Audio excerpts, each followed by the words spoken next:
संजय राऊत पालघर जिल्ह्याच्या दौऱ्यावर आहेत। बोरिवली रेल्वे स्थानकामधून त्यांनी रेल्वेने प्रवास केलाय। राऊत सफाळे आणि पालघरमध्ये पक्ष कार्यालयाचं उद्घाटन करणार आहेत। संजय राऊत पालघरमध्ये शिवसैनिकांशी संवाद देखील साधणार आहेत। जिल्हा दौऱ्यावर आहात, सफाळे पालघरमध्ये पक्ष कार्यालयांचे उद्घाटन, शिवसैनिकांची संवाद आहे, पण रेल्वेने जाण्याचा निर्णय घेतलेला। रेल्वे हा आजही सुरक्षित आणि वेळेत पोहोचण्याचा एकमेव मार्ग आहे। माझ्या माहितीप्रमाणे अहमदाबाद रोड, मुंबई अहमदाबाद रोड हा गेल्या काही दिवसापासून पालघरला पोहोचायला 5-5, 6-6 तास लागतात।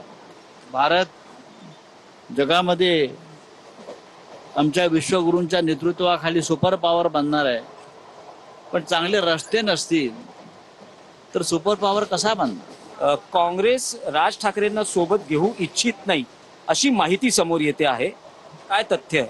असं काँग्रेस पक्षाने अधिकृतपणे सांगितल्याचं माझ्याकडे माहिती नाही।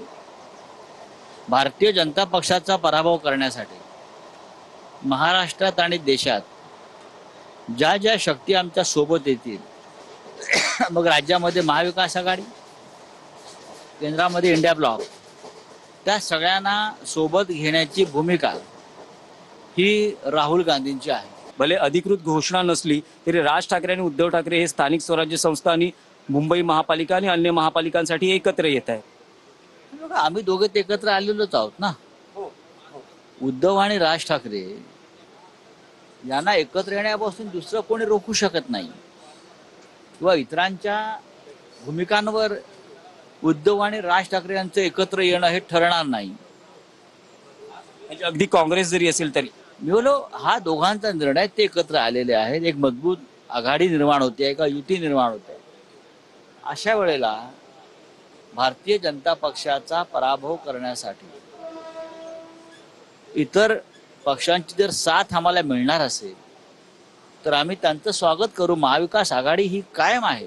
हा एक राजकीय दौरा करून शिवसैनिकांशी संवाद साधून ते पक्षाची भूमिका मांडतीलच आणि पक्ष संघटन मजबूत करण्यासाठी प्रयत्न करताना दिसतील। व्हिडिओ जर्नलिस्ट खंडू कसबेसह दिनेश दुखंडे, TV9 मराठी, पालघर।